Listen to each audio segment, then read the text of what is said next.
Good evening, everybody. Welcome to this evening episode of Pursue 7 Neuropathology. And today we have Pursue 7C, and we are streaming live from AIMS Jodhpur via Kolkata. And today we have with us Dr. Vikram Viswajit, who has done his MD from PGI Chandigarh, his DM in histopathology from PGI Chandigarh. Presently, he is an assistant professor in the Department of Pathology and Lab Medicine in AIMS Jodhpur, an expert in neuropathology and dermatopathology with more than 25 publications in indexed national and international journals. He shall be talking today on pathology of epilepsy and malformations. And before I ask him to join and start his lecture, let me request every one of you to please keep your mic muted, please keep your camera off, and please don't share your screen. When you join in, please press join in and don't press present. With this, I would request Dr. Vikram Viswajit to please share your screen and start the presentation, sir. Please share your screen, sir. Thank you, sir.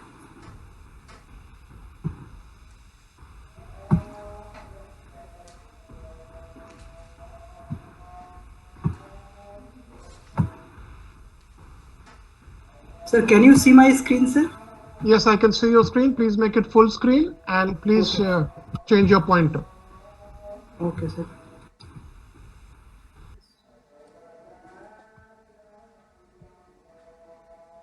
So, a very good evening to all of you, and I would like to thank you, Nadeem sir, for providing me this opportunity.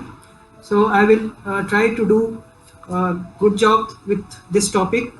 So, first of all, I will put disclaimer. In this lecture, various diagrams and images are included, and which are taken from various articles as well as from textbook, which are duly cited. And I also want to express my sincere gratitude to all my teachers from PGI Chandigarh who have taught me ABCD of pathology, and everything what I know today is all because of our teacher only. And thirdly, I want to say that this presentation is mainly aimed for postgraduate training, and it's simplified with representative images. So first of all, what will be discussed in this class? So in this class, first a brief introduction of terminology and cause will be put forward, followed by how to gross epilepsy specimens, then special stains required for workup of these specimens are discussed. Then we will discuss focal cortical dysplasia and hippocampal sclerosis, which account for majority of the epilepsy related surgical specimen, and then we will have a just brief overview of cortical malformations.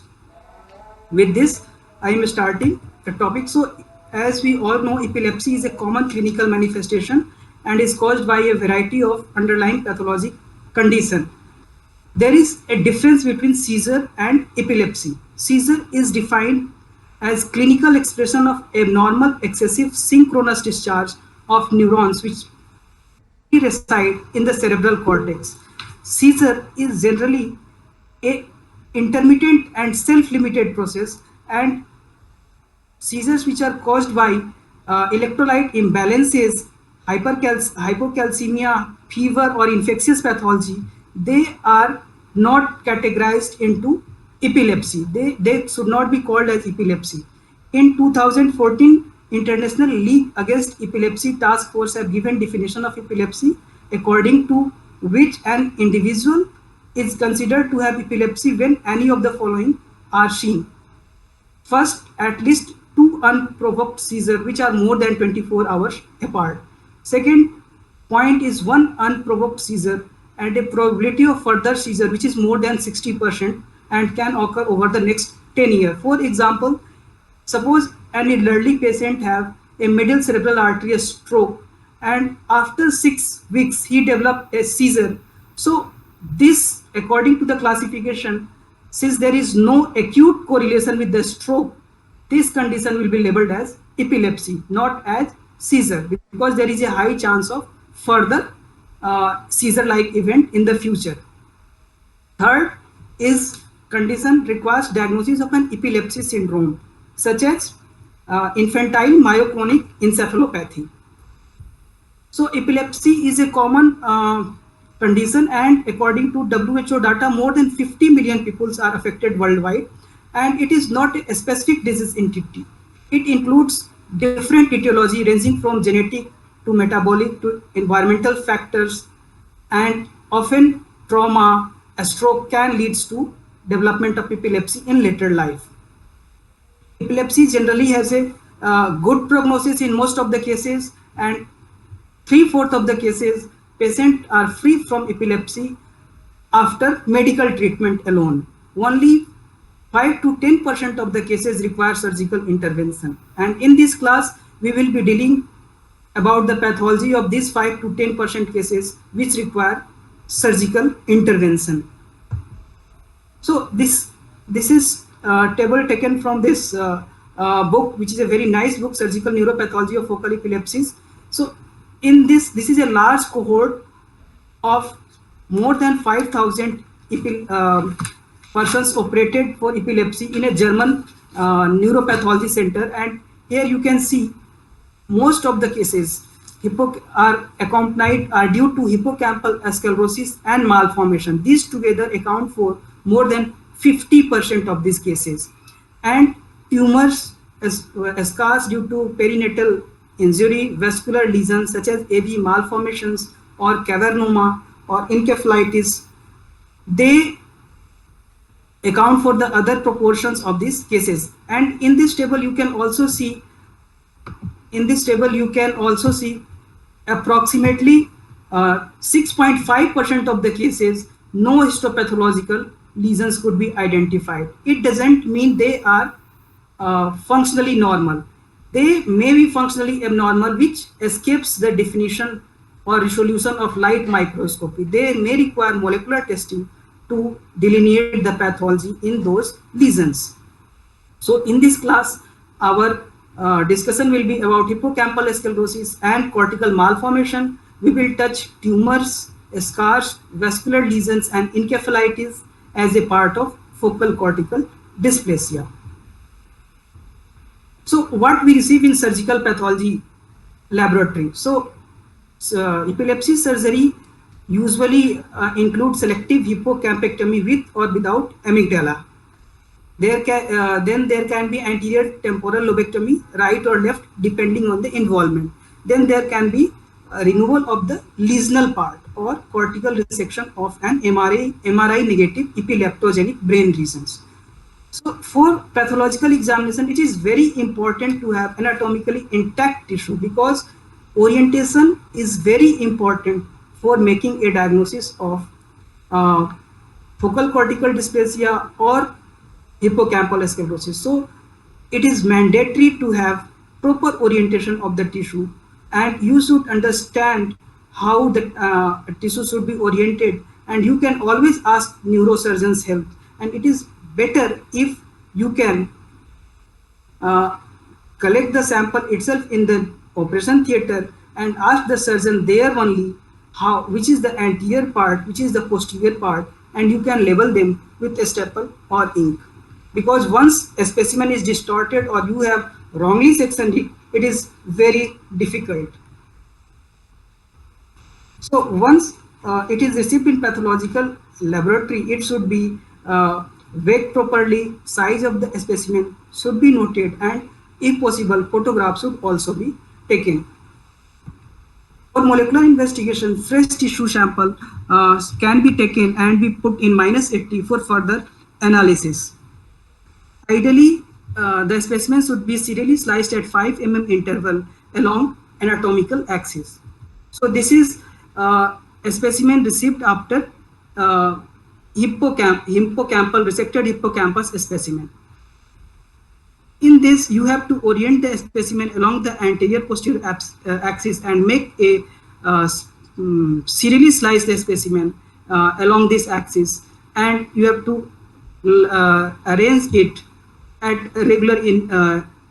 arrange it serially, and then you should look for any lesion, whether there is any particular lesion, and look for any hippocampal atrophy or any gross lesion, and then you should embed it. So this the detail of this procedure is given in this article, a very nice article which publishes the guidelines how to gross a hippocampus specimen. And this is a case of anterior temporal lobectomy specimen. So for grossing an anterior temporal lobe resected specimen, the specimen should be oriented according to the gyral pattern. So you should identify the gyral pattern, and the slices should be made perpendicular to that, and it should be serially laid down, and look for any aberrant thickening of cortex or any gray matter that can be identified in the subcortical areas. So it should be noted down and properly mentioned while grossing. So this is about how to gross a specimen. Then there are certain special stains and immunohistochemistry that should be required for making a diagnosis of cortical malformation. We all know NUN is a marker for identifying neurons. So NUN is very important stain for workup of epilepsy specimens. And GFAP is used to identify how much reactive astrogliosis has been done. In case of, if there is significant neuronal loss, it is always accompanied with reactive astrogliosis. So you should mention that. Synaptophysin highlights synaptic meshwork, whether it is uniformly distributed or there is non-uniform distribution, or is there any ectopic distribution of synaptic framework.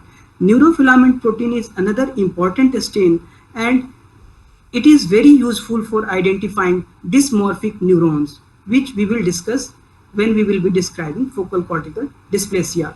So both hyperphosphorylated forms are useful for identifying dysmorphic cells. Vimentin stain is very useful for identifying balloon cells. Balloon cells are a feature of focal cortical dysplasia type 2B. But you should remember, vimentin can also be expressed in reactive astrocytes as well. Then calretinine is another neural marker used to highlight causal Redgius cells. CD34 is important for identifying the in case of ganglioglioma, if you are suspecting any tumorous area, so you can go for CD34 stain. You can look for glioma using IDH1 stain, or you can also do proliferation marker like Ki67 in case of if you are suspecting any neoplastic pathology of higher grade.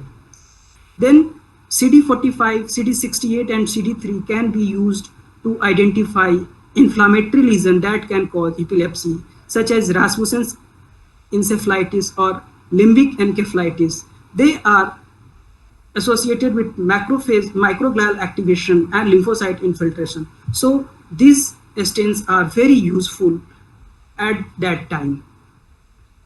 Presyl violet and Luxol fast blue are important myelin stain and often used when they to highlight whether there is any loss of myelin in subcortical white matter. It is often seen in certain cases of focal cortical dysplasia.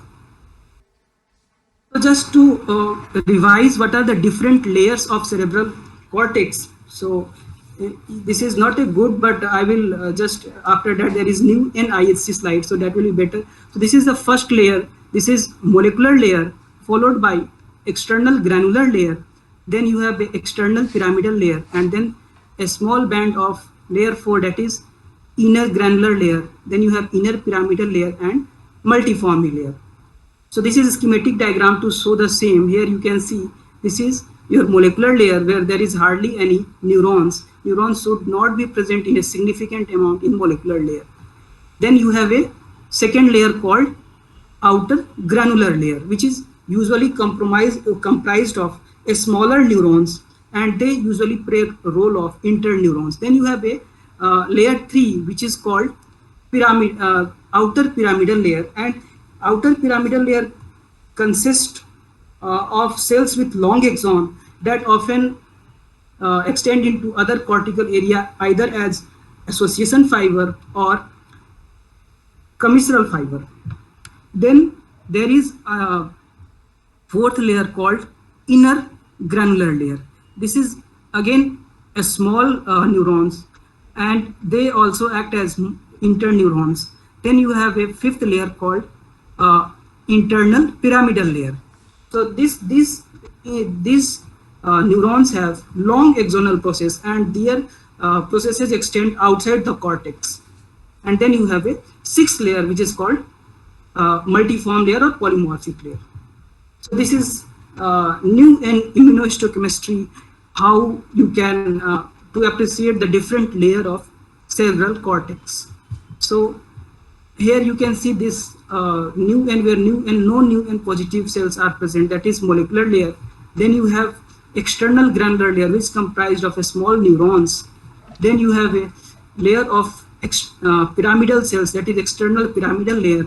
Then you have internal granular layer of smaller neurons, and then you have internal pyramidal layer, and then lastly you have polymorphic layer. So the knowledge of these six layers are very important, because when you are examining a specimen from temporal lobe, you have to look whether these layers are maintained or not. If these layers are not maintained, then you can suggest there is cortical malformation, where there is focal cortical dysplasia or not. So it is very important you should able to recognize and accurately identify these six layers. So till now we have discussed till spatial strain and IHC. So now I will discuss focal cortical dysplasia and hippocampal. So in this slide is projected at the beginning. So again, you can see the point here. I want to emphasize hippocampal sclerosis and malformation account for nearly 2/3 of cases. Nearly, you can say more than 50% cases are because of these two entities only. So malformation is a big itself. It is a large chunk of entities, and we will discuss first malformations, and then we will go to hippocampal sclerosis. So malformation of cerebral cortex, it represents a wide range of cortical lesions resulting from derangement of normal intrauterine developmental process, and it involves the cells implicated in the formation of cortical mantle. So cortical mantle, we will see when I will be describing about fetal brain development, we will see what is cortical mantle. It does not signify that developmental process is limited to cerebral cortex. As the name suggests, malformation of cortical development, it doesn't mean the malformation is limited to cortex. It can involve hippocampus, cerebellum, or basal ganglia. So a long list of causes can be responsible for malformation. It can be genetic causes. More than 50 genetic mutations have been described that are associated with cortical malformations. Acquired disorders such as environmental factors like perinatal injury, a stroke, inflammation like limbic encephalitis, they all are associated, including tumors. They all can cause cortical malformation near the lesion. So that is emphasized again in ILAE classification. So again, this is the table. So in that table, you have seen 1067 cases are due to malformation, and when we subdivide them according to the etiology, so you can see focal cortical dysplasia, mild malformation of cortical development, polymicrogyria, cortical tumors, hemimegalencephaly, heterotopia, and hamartia. These are the different forms of malformation which were encountered in that particular study. So in this table also you can see more than 85% of cortical malformations were caused by focal cortical dysplasia and mild malformation of cortical development, while these lesions like polymicrogyria, cortical tumors, hemimegalencephaly, heterotopia, and hamartia account for only 10 to 15% of these cases, and these cases are mostly identified during autopsy procedures. So although the age of onset in these cases is within first decade, however, most of these cases are operated in the third decade of life, because during that time the patient are treated on medications. And also you can see frontal and temporal lobe involvement is relatively common compared to parietal and occipital involvement. Multilobar involvement is also known. So we will describe about focal cortical dysplasia.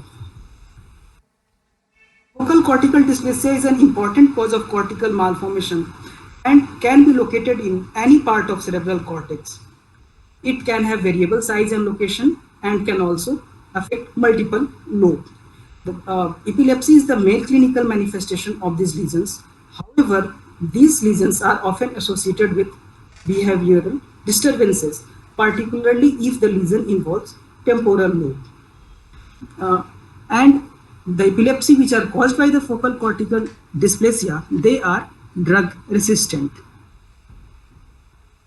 The characteristic electroencephalography finding is presence of focal rhythmic elliptiform discharges, and neuroimaging characteristics include blurring of cortical white cortex and white matter and gray matter junction, and there can be cortical thinning or thickening, or there can be localized brain atrophy.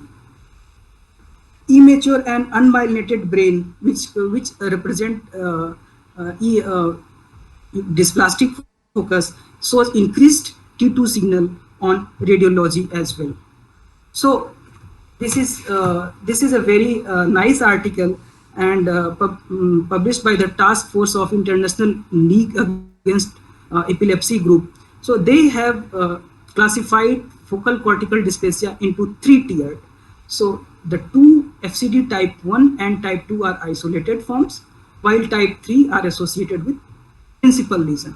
So type 1 is again divided into type 1A, type 1B and type 1C. The type 1A is focal cortical dysplasia with abnormal radial cortical lamination, while type 1B there is tangential cortical lamination, and type 1C include both radial and tangential. Type 2 is divided based on the cytological features of neurons. So whether there are dysmorphic neurons or whether there are ballooned cells or both. So based on that, type 2 has been classified. Then type 3, FCD type 3 are classified based on associated lesions.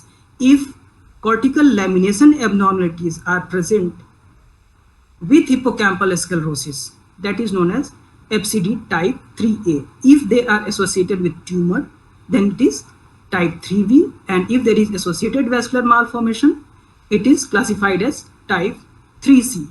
And if there is associated trauma during in early life, like ischemic injury, encephalitis, so it is classified as type 3D. So for accurately classifying focal cortical dysplasia in this category, it is very important you should have properly oriented and perpendicularly cut a specimen of cerebral cortex. If you have grossed the specimen tangentially, or you have ignored the abnormal lesional findings during grossing, you will not able to classify focal cortical dysplasia. So this classification mandates the need of a proper specimen handling and grossing. So coming to the pathogenesis of focal cortical dysplasia. So the pathogenesis part can be traced back to how the fetal brain develops. So because of the various pathogenic conditions, the plasticity and neurogenesis of the brain are compromised. And also there is another theory which is called dysmature cerebral development hypothesis. What happened in this? There is partial failure in later phase of cortical development, and because of which the dysmature neurons interact with the normal neurons, and this result in formation of synaptic circuit and development of epilepsy occurs because of that. So this is what I was telling fetal brain regarding fetal brain development. So in this picture, this is a section of cerebral cortex of a 5-week fetus brain, and you can see 2 layers can be appreciated. One is around the periventricular zone, and second layer is your mantle zone. So periventricular area contain proliferating neuroepithelial cells, while the mantle zone, they are they contain only occasional scattered neurons. They are devoid of neurons. So this is in the early fetal development, less than 7 weeks of age. So after, what happens as the gestation progresses, and after 7 weeks, this periventricular neuroepithelium migrate to the mantle zone. So this was the mantle zone, which was this was the mantle zone which was not colonized by neurons, but because there is migration of proliferating neuroepithelium from the periventricular area to the cortical mantle. So there is development of this cortical plate, so in the mantle zone. So what happens, there is formation of radial glial fibers. So these radial glial fibers are important for migration of neurons. So the proliferating neuroblast, they migrate, they attach to the radial glial fibers, and then they migrate along the glial fibers, and they come to colonize the mantle zone. So around 15 weeks of gestation, the mantle zone is colonized by this migrating neuroepithelium. Now, in the early period of gestation, there is characteristic columnar arrangement of neurons. Like these neurons are arranged in columns, right? So you can see some columnar architecture of the neurons are present. So this columnar architecture is normal in a fetal brain if it is in early part of gestation, but in postnatal brain and adults, if you can see this columnar architecture of these neurons, it indicates dysplasia and is categorized as focal cortical dysplasia type 1A. So that's how if there is any disturbance in migration of this neuroblast into the mantle zone, it can lead to development of malformation. Around 22 weeks of gestation, this microcolumnar architecture becomes blurred because of tangential migration of neurons. So around 22nd weeks, there is another group of neurons that migrate and lead to the development of characteristic 6-layered architecture of cerebral cortex. So if the main purpose of seeing these two slides of fetal brain is that in early fetal brain development, there is microcolumnar architecture of neurons. If this arrangement is seen in adult or even in children's, it indicates dysplasia, because this microcolumnar architecture should be limited to early gestational period only. So coming to focal cortical dysplasia type 1. So focal cortical dysplasia type 1 is what I was telling, microcolumnar architecture of neurons in the cerebral cortex. So FCD type 1A characterized by abundant microcolumnar organization, and a microcolumn is defined by more than 8 neurons aligned in vertical direction. So there is also a definition on which section it should be assessed. So the section should be cut perpendicular to the pile surface, 4-micron section should be used, and new and immunohistochemistry should be used to assess neurons. And third, these neurons should be small and have a cell size of less than 25 micrometer square. So this is the criteria for microcolumn. So this is a control. This is a brain section from a control normal individual. So you can see, you can make out the 6-layer architecture: layer 1, molecular layer; layer 2, your granular layer; then pyramidal layer; then inner granular; then outer inner pyramidal; and then multiform. In this is the case of a FCD type 1A in a 10-year girl with drug resistant seizures. And here you can see distinct microcolumnar arrangement of a small diameter neurons. And this can only be appreciated if the sections are cut perpendicular to the pile surface. So you can see on higher power, you can see this microcolumnar architecture. Like they are arranged in a single row of cells. So that is your microcolumnar architecture. And in addition, layer 4 of the cortex are somewhat here, so reduction in number of neurons. So this is additional finding in this case. So this is about FCD type 1A. Now coming to the FCD type 1B. So FCD type 1B,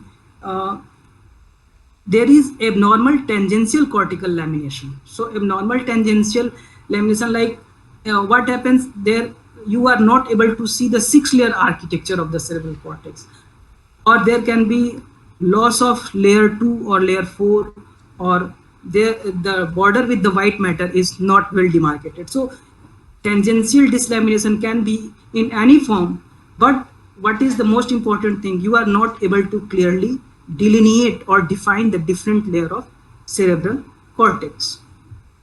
So in this case, this is compared with this control. This is a control of a normal person, and here the 6 layers are maintained, but compared to this, here you can see you are not able to tell which is layer 1 or which is layer 3, layer 4, because all our neurons are not in proper orientation.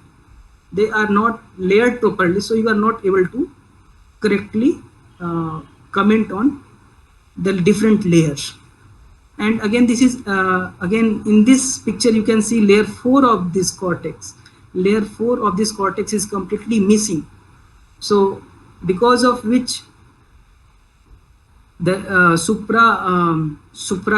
you can say supragranular neurons and subgranular neurons are not well defined because of loss of this layer 4 of cortex. So this is your a form of tangential lamination.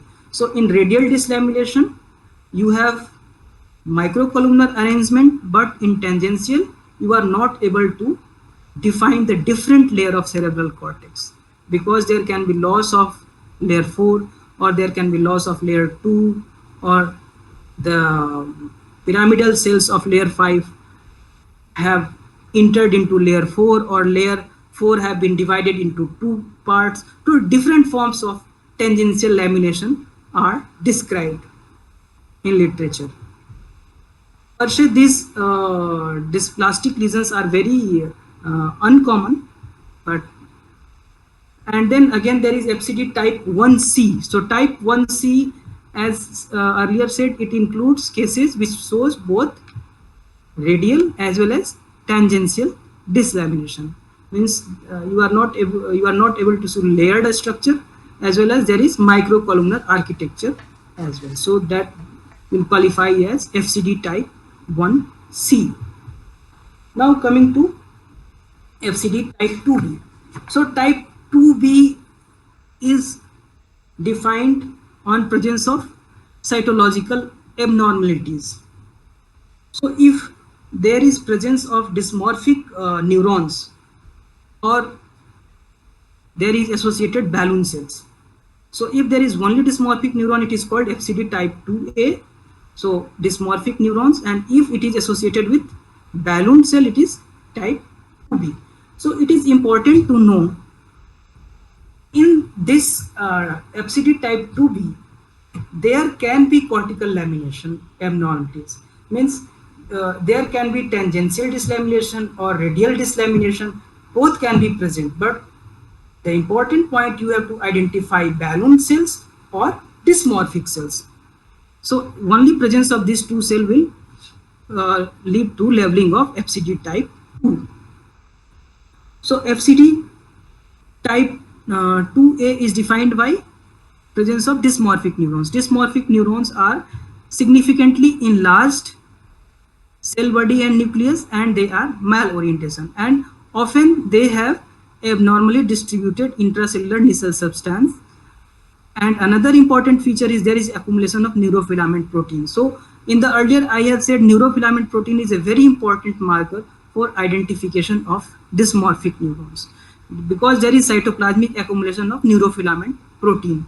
So these features help in identification of your dysmorphic neurons, and there is almost always association of dyslamination. So you are not able to identify the different layers of cerebral cortex as well. So here in this is a case of FCT type 2A, and you can see in the figure in the right half of this slide, you can see these are the dysmorphic neurons. So you can see abnormal aggregate of Nissl granules and markedly enlarged neurons. And when neurofilament protein immunohistochemical stain was performed, there is characteristic accumulation of this neurofilament within the cytoplasm of these neurons. These neurons should have neurofilament protein in the axonal process, but here these are concentrated in the cell body. So this is important finding when you have any doubt whether you are dealing with dysmorphic neuron or not. You should ask for neurofilament protein. So if you are able to see aggregated neurofilament protein in the cytoplasm, you can be sure you are dealing with dysmorphic neurons.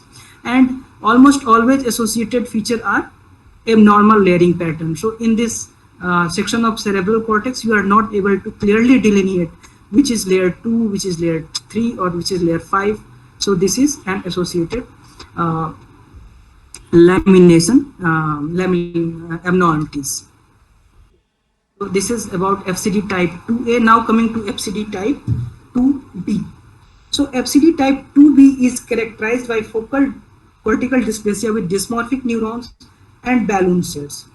Balloon cells are characterized by a large cell body and opalescent glassy eosinophilic cytoplasm that lacks Nissl substance. In these cells, multiple nuclei can be present, and these nuclei can sometimes be joined by nuclear bridges. An important point is that these cells can be located at any cortical locations. It can be located even in layer 1, or it can be located even in subcortical white matter. Balloon cells are often positive for vimentin, but important point is that you need to differentiate it from reactive astrocytes. In some cases, co-expression of glial and neuronal markers are also noted. Sometimes these cells also express a stem cell marker like SOX2, oncofetal antigens like CD34 can also be present. And the cytomorphology of these cells can mimic the giant cells which are seen in cortical tumors in patients with tuberous sclerosis. So this is a specimen from a patient having focal cortical dysplasia type 2B. So in this is the gross specimen. So you can see there is lack of normal myelin content, which can be you can see this is here you can see there is gray area, so it should not be present here because this is subcortical area, so there is lack of myelin in this area. And this is a balloon cell, so you can see this one a larger with glassy eosinophilic cytoplasm which lacks Nissl granules. This is a balloon cells which is highlighted on vimentin staining. So, and this is a dysmorphic neurons which is highlighted by neurofilament protein. So in this case there is presence of both dysmorphic neurons as well as balloon cells. And when myelin stain was performed, it was noted in this case there is lack of myelin in the subcortical white matter, which correspond to your gross pathology here. So in a normal control case, the white matter, the border of gray matter and white matter are distinct, but here there is the myelin stain are not able to clearly differentiate between the gray matter and white matter. And often on new N immunohistochemistry you can see scattered neurons even in white matter area. So this is another abnormalities that can be seen in this case. So this is about FCD type 2A and 2B. Now coming to FCD type 3. FCD type 3 refers to cortical lamination abnormalities with an associated lesions. So there should be associated principal lesion as defined by ILE classification. So in these 4 variants have been defined. So type 1 is associated with hippocampal sclerosis. Type B, type 3B is associated with tumor, particularly ganglioglioma and DNET. Then there is type 3C, which is associated with vascular malformation like AV malformation, cavernoma, etc. Then you have type 3D, which is associated with lesions which are acquired early in life, like infarct or bleeding or encephalitis. So they are associated with early injury. So type 3A, FCD type 3A, in this variant the temporal cortex shows alteration in architecture as defined by cortical distamulation, cytoarchitectural composition. So here the cytoarchitectural composition comprises of hypertrophic neurons outside layer 5. So in this I want to emphasize that it does not require presence of balloon cells or dysmorphic cells. So if there is presence of balloon cells or dysmorphic cells, it is a double pathology. Okay, so if hippocampal sclerosis is happening with FCD type 1A, it is called as FCD type 3A. But if hippocampal sclerosis is happening with FCD type 2, like in presence of dysmorphic cells or balloon cells, it is not FCD type 3A. It is a double pathology because the cytoarchitectural abnormalities which is included in this category is hypertrophic neurons outside layer 5. It does not include presence of balloon cell or dysmorphic cells. The cause is related to the pathogenesis of hippocampal sclerosis. So this is a case of temporal lobe sclerosis. So this is a normal control 6-layered architecture for comparison.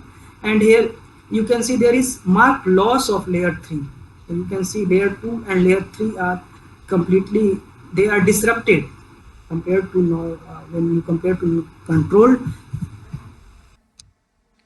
these are disrupted. And when you do glial fibrillary acidic protein IHC, so you can see prominent reactive astrogliosis. So this is the essential criteria for a diagnosis of temporal lobe sclerosis. So we will come to hippocampal sclerosis, about hippocampal sclerosis shortly, but just to highlight the pathology in temporal lobe, what happens in temporal lobe in a case of FCD type 3A, there is reactive astrogliosis and there is loss of neurons in layer 2 and layer 3 of cerebral cortex. So now coming to type 3B. So in type 3B there is architectural as well as cytoarchitectural alteration which occurs adjacent to tumors. The tumors can be anyone, ganglioglioma or DNET, dysembryoblastic neuroepithelial tumor. So this is a case of ganglioglioma. This is CD34 IHC.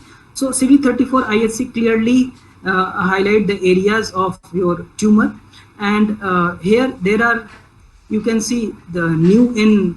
So new N highlights the abnormalities in layering in adjacent in cortex.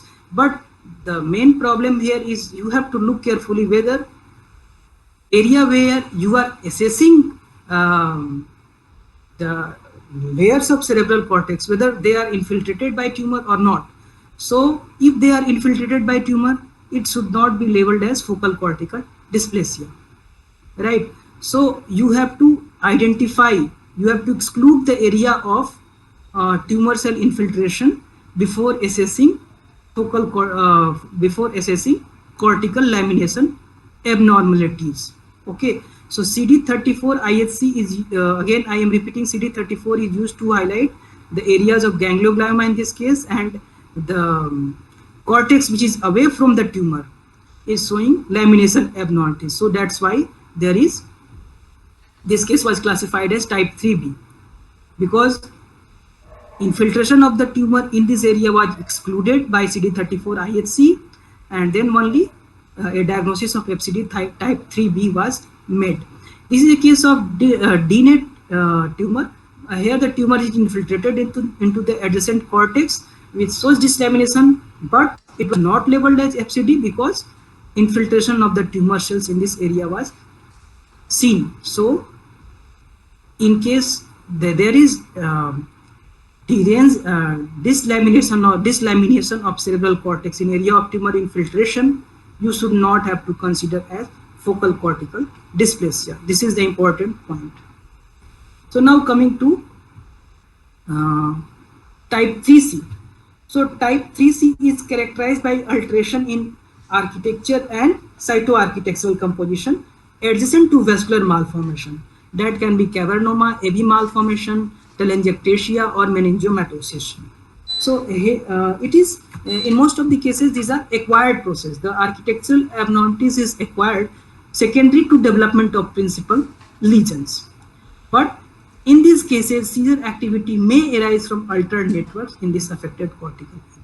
So this is a case, this is a histological picture of focal cortical dysplasia type 3C. So you can see this is a 21-year-old male presented with drug-resistant seizure and a leptomeningeal vascular malformation was identified. So here in subarachnoid space, you can see a vascular malformation and neocortex. The neocortex which was below this vascular malformation is atrophic. You can see reduced thickness of the cerebral cortex and revealed severe tangential dyslamination with almost complete absence of layer 3 and layer 4 of the cerebral cortex. So, and adjacent, in this case, the adjacent cortex which was away from this vascular lesion shows presence of this microcolumnar architecture. You can see this again, the feature of FCD type 1A, but it should not be labeled as FCD type 1A here because you have already labeled it as a FCD type 3C. Okay, so this was an another finding in this case where there is microcolumnar architecture was noted. Now coming to the fourth, FCD type 3D. So type 3D is defined by altered architectural and cytoarchitectural composition of the neocortex which occur adjacent to the lesions acquired during early life. And this should not include the lesions of type A, B or C. These lesions comprise a large spectrum including traumatic brain injury, glial scarring after prenatal or perinatal ischemic injury, inflammatory or infectious diseases such as Rasmussen encephalitis or limbic encephalitis. So this is a picture of your FCD type 3D. So it is a case of where there is a previous injury that led to the glial scar.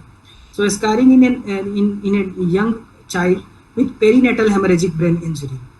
So new and IHC was performed and which revealed disruption of cortical layering and abundant microcolumnar arrangement, right? And also in this case, profound reactive astrogliosis was identified. So just to summarize, so what is FCD type 1A, type 1A, type 2B and type 3C. So here you can see this is normal control where you can make out layering, while in here you can see radial arrangement. Here you are not able to make out at all, and in addition you have this type of enlarged dysmorphic neurons, and then you have atrophic cerebral cortex underlying a vascular malformation in subarachnoid space. So there is so these are the different type of focal cortical malformation. So this form an important cause of seizures, epilepsy, and you are most likely to see this pathology in surgical resected specimen, not in autopsy, but in surgical resected specimen of epilepsy. So coming to just a few points about mild malformation of cortical development. So MMCD represent mild malformation of cortical development.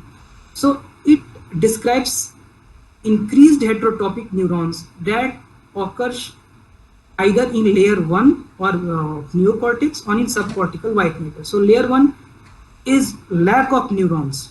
The molecular layer is lack of neurons.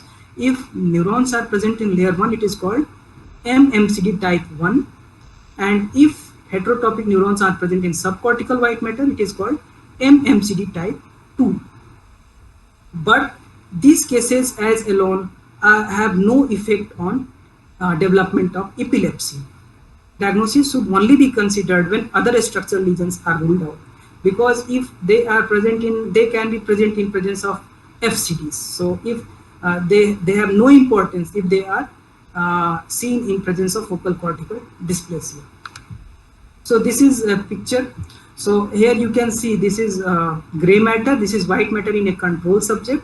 MAP2 immunostain is this, and here you can see this. There is blurring of the gray matter and white matter junction in a patient of showing mild malformation of cortical development. And this is deep subcortical white matter. So in a control subject, like in this case, there is no neurons highlighted by MAP2 IHC, but in here you can see in a patient, you can see a scattered neurons in deep subcortical white matter. So this indicate your presence of mild malformation of cortical development type 2. So till now we have discussed about grossing part, special stain and focal cortical dysplasia. Now we will discuss about hippocampal sclerosis, which is very important, and in fact it is the most common pathology encountered in epilepsy related surgeries. So it is most common histopathological abnormalities found in adult with drug resistant temporal lobe epilepsy. And prognosis wise, surgical resection offers freedom of post-operative seizures at 2 years in 60 to 80% of the patients. In hippocampal sclerosis, different patterns of neuronal cell loss are described, and the lesions of hippocampal sclerosis are related to duration of epilepsy, age at which the epilepsy started, presence of any other preceding event, or any prolonged febrile seizure. So these affect the degree, up to what degree of sclerosis can be noted on histopathology.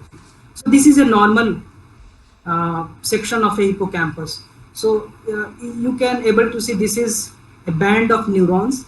This is known as dentate gyrus, and then there are scattered neurons here. This is CA4 area, then CA3 area, CA2, and then CA1, which continues as subiculum. So here, from here subiculum starts.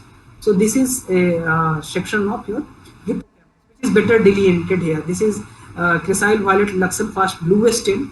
So here you can see this is dentate gyrus, a band of neurons which is highlighted here. Then these dotted areas are the cornua ammonis area, which is CA4 area, CA3 area, CA2 area, and CA1. And then it continues as subiculum, right? And here there is a white matter tract running along the ventricular aspect, that is alveus. So this is the normal anatomical structure of hippocampus. So you should always remember this normal pattern of hippocampus, normal anatomy of hippocampus, because if you are familiar with this, then only you will be able to classify it into the different patterns which are laid down by the International League Against Epilepsy. So this classification has came up, and in this the task force of ILAE given 3 type of HS, type A, type 2, and type 3, and there is one more, no HS gliosis only. So here in type 1A is most common type, and you can see the neuronal loss in this can involve any area, CA1, CA4, CA2, CA3. So in this you have to remember CA1 area and CA4 area both are affected to a maximum degree, right? Severe neuronal loss and fibrillary astrogliosis. So that is the criteria for HS type 1. Now HS type 2. HS type 2 is a CA1 dominant area. CA1, if there is a loss of neurons which is more pronounced in CA1 area, that is HS type 2, while Type 3 is a CA4 dominant. So if there is CA4 dominant pathology, it is HS type 3. There can be loss in other CA areas also, but if in type 3 there is selective, or you can say pronounced, loss of neurons in CA4 areas. Okay, while in no HS category there is no significant loss of neurons, but there is associated gliosis only. And there is also a grading system for dentate gyrus loss. So if there is dispersion of neurons in dentate gyrus, it is labeled as type, it is 1, score is 1, and if it is severe granular cell loss, this it is 2. So this is a picture of HS type 1. So you can see there is loss of CA4 neurons also and CA1 neurons also. This is a new and immunohistochemical stain for highlighting the neurons, and here you can see there is loss of CA4 neurons also and CA1 neurons also. There is relative preservation of CA2 area, but CA3 neurons are also lost. So it is the most common type of hippocampal sclerosis and account for 60 to 80% of all TLE cases. And dentate gyrus can also show loss of granule cells. This is a case of type 2 hippocampal sclerosis, which is defined by loss of neurons in CA1. So CA1 predominant neuronal loss and gliosis. So you can see there is preferential loss of CA1 neurons, while CA2, CA3 and CA4 area are preserved. So this type account for approximately 5 to 10% of all TLE surgical cases. Dentate gyrus pathology can be noted in the form of granular cell dispersion, right? Then you have a type 3, which is a preferential loss of neurons in CA4. So CA4, there is loss of neurons in CA4 area. It is a rare, uncommon type. It is account for 4 to 7.4% of all TLE surgical cases, and often associated with dual pathology like Rasmussen encephalitis. So this is no hippocampal sclerosis, gliosis only. So in this case, you can see the neurons are preserved in CA4 area, CA3, CA2, as well as in CA1 area. So what happens? The postulated theory in this case is there is glial mediated excitation and inflammation that has important role in triggering seizures. So this theory has been postulated when there is no hippocampal sclerosis was identified, no neuronal loss was identified, and there is only gliosis. So a few points about the granular cell dispersion. So granular cell is a band of closely packed neurons in dentate gyrus. So if these cells are dispersed more than 10 cell layers, so it is defined as granular cell dispersion. It has no predictive value for surgical outcome and can be seen in any type of hippocampal sclerosis. Studies have shown that presence of granular cell dispersion is associated with greater cell loss in the hilum and older age at epilepsy surgery and longer epilepsy duration, and the loss can be related to memory impairment in these patients. So all we have discussed, this all require an in-block resected hippocampal tissue specimen that represent complete anatomic representation. So if you are able to define all the 4 areas, CA4, CA3, CA2, CA1, it is very easy to classify them. But in most cases, it is not always possible, because you will see fragmented hippocampus. So in that case, you should be able to identify CA1 and CA4 area. But it is often not possible, and by available literature, I was not able to find how to differentiate between these neurons. So if there is less tissue is available for microscopic examination, when you cannot make out even CA1 or CA4 area, then you should document it in the report, and you can say that exact subtyping cannot be performed in this case. But if CA1 and CA4 area can be identified, you can suggest a possibility of hippocampal sclerosis based on neuronal loss. So this is one of the case which we have received in our department. So this is HLE slide, and in this you are not able to see clearly. You are not able to make out. A faint band can be seen here of dentate gyrus, which can be better seen here. You can see here a faint band is running here. So this is dentate gyrus, and there no neurons are seen in CA4 area, 3, 2 or 1 area. So this is a Luxel fast blue PS stain, and so when you have done Neumann stain, you are able to see there is loss of neurons in CA4 area.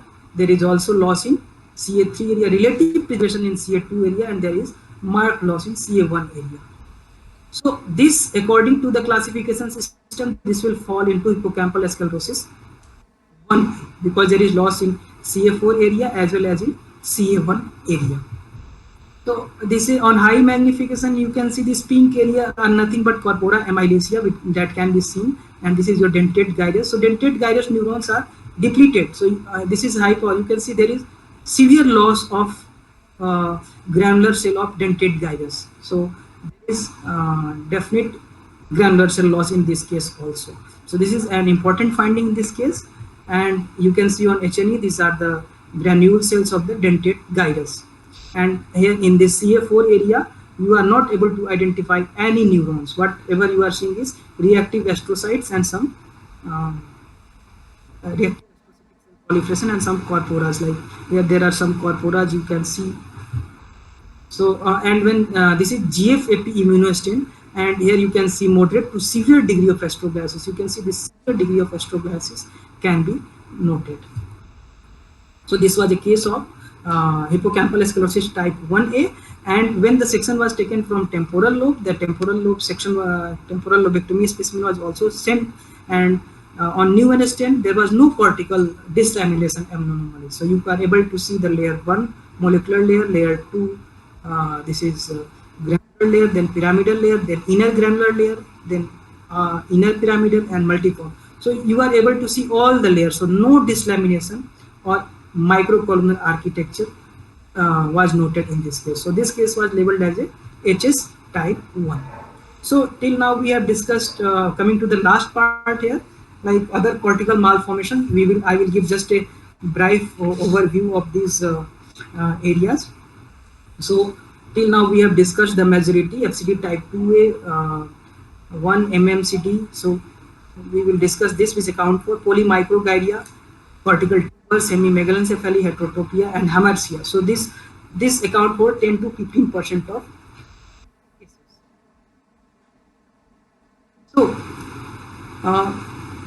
So the normal brain development relies on neuronal cell proliferation, correct migration, and there is correct cortical organization, synaptogenesis, and apoptosis of neurons. So these all factors, when done accurately, lead to the development of brain. If there is anomalies in any of these steps, it can lead to development of malformation. So 3 distinct groups have been identified. First group includes malformation of abnormal neuronal and glial cell proliferation apoptosis. These 2 entities include microcephaly and macrocephaly. Then there is neuronal migration disorder, which include heterotopia, lissencephaly, and cobblestone formation. Then you have a post-migrational cortical malformation of post-migrational cortical organization and connectivity, which includes polymicrogyria, schizencephaly, and focal cortical dysplasia. So we have discussed FCD. So we'll just touch this point. So what is microcephaly? It is significant reduction in occipitofrontal circumference compared with controlled matched for age and sex. So there is no such cutoff for this, but it has been said if it is below 2 to 3 standard deviation for age matched controls, it can be labeled as microcephaly. So this is a case of this is a microcephaly, mild microcephaly. Here you can compare cerebellum compared to the cerebellum. The cortical size is reduced for this size of cerebellum. This was a case of 4P anomaly that has resulted in microcephaly. So microcephaly is a significant increase in occipitofrontal circumference, and the brain size can be increased up to more than 3 standard deviations compared with matched control. Now the heterotopia. Heterotopia is a neural migration disorder, and here the gray matter nodules are noted along the ventricle. So you can see this is lateral ventricular wall, and here you can see the nodules of gray matter along the ventricular wall. So this is a case of heterotopia. Now this next case is lissencephaly. So lissencephaly includes agyria, pachygyria, or subcortical band heterotopia. So this gross tissue is a case of shows agyria where there is absent gyri and the cut surface shows abnormally thick cortex, and this is a case of pachygyria where there is broad gyri and abnormally thick cortex. You can see abnormally thick cortex and the gyri are very broad. Okay, then there is subcortical band heterotopia. So coming to the next is cobblestone formation. So this is a this brain shows irregular and pebbled surface, and there is a vertical cut surface was vertical striations which are running from gray matter to white matter. So this is a case of cobblestone formation. Then there are polymicrogyria. Polymicrogyria is defined as excessive number of abnormal small cerebral gyri with cortical overfolding. So this is a case of polymicrogyria. You can see many small gyri and some are often fused also. So this is a case of polymicrogyria, and on microscopy there are radial or microcolumnar arrangement of neurons, and this is synaptophysin stain which shows non-uniform distribution of synaptophysin in cortex, and also synaptophysin positivity is also noted in leptomeninges. So this is ectopic synaptophysin positivity. So this can be seen in polymicrogyria. Then this is a case of schizencephaly. So here what you can see is there is defect in parasagittal frontal lobe. So you can see there is defect in both sides, in both cerebral hemisphere. There is defect in parasagittal area. So which is confirmed again on microscopy. You can see this defect. There is loss of gray matter and white matter, and this is associated with cortical malformation in the adjacent cortex as well. So this is my last slide, and then to conclude, epilepsy include heterogeneous group of entities ranging from genetic to acquired condition, and the most important point is anatomic orientation is very important for grossing, and it should always be new and GFAP and myelin stents should be used,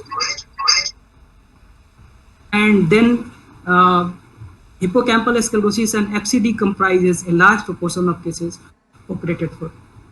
Thank you and my acknowledgement. So I would like to thank my department along with Department of Neurology and Neurosurgery, AIIMS Jodhpur.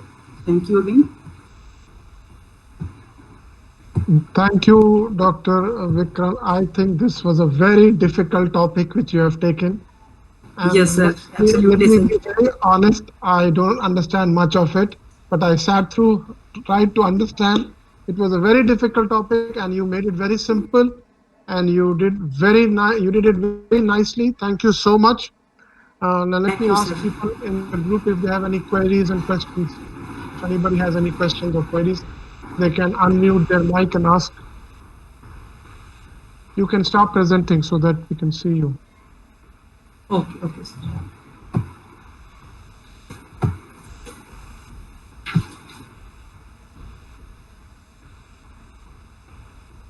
Very well done. Excellent job. Very well done. Excellent. Thank you, sir. Thank you, sir. I don't know how much fruitful it will be, but I have It tried will be my very best, fruitful. Sir. Let me tell you one thing. All the people who are going to appear for their MD exam, all the FRC path people who are going to appear coming March, for them this is going to be a very important lecture which they will listen to on YouTube again and again, because this topic per se is hardly available in any book in one place.